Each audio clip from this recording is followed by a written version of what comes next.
Legowo Putra Elsa Pro Audio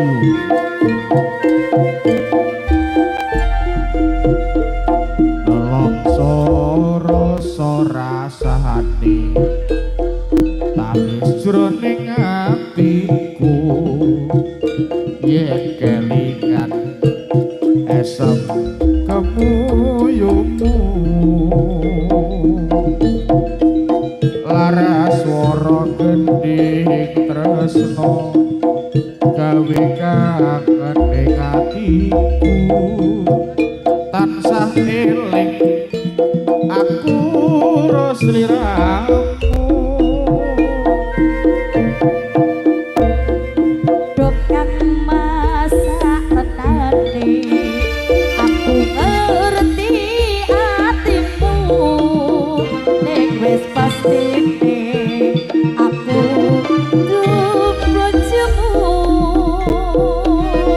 pancet rasa kari rasa kudu lila gonmu trima lilakno aku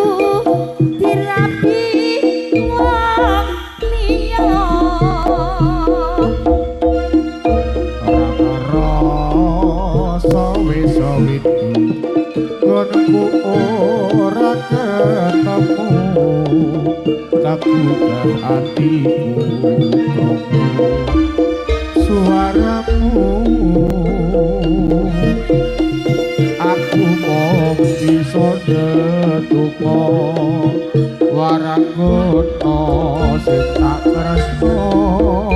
muga bisa urip tentrem tak tulis lakon tresnamu ning detik katresnanku tak tembake saben kangen sliramu saknane aku nangis nanging tresno wis dinaris tak lakoni ganti ikhlas hati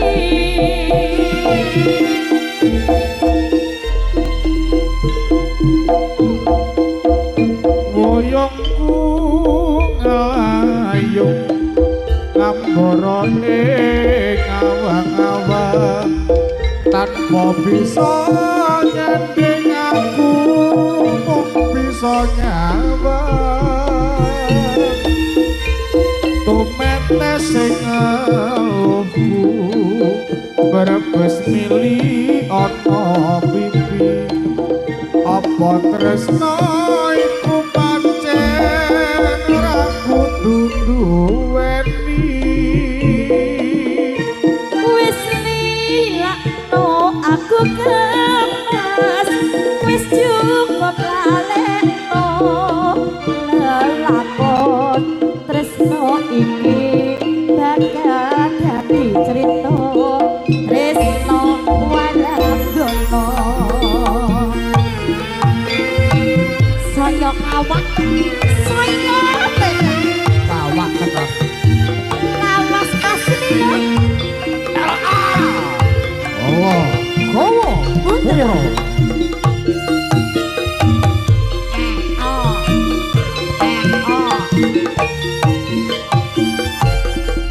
ora ngerasa bisa windu konku ora ketemu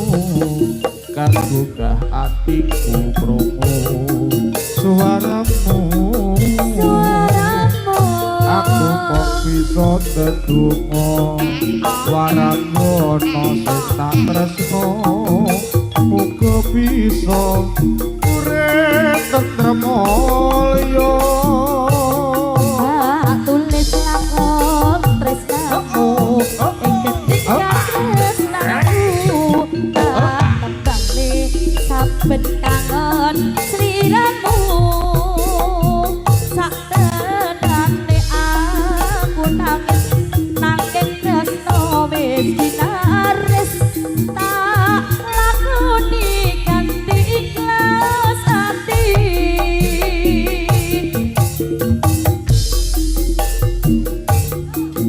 duyungku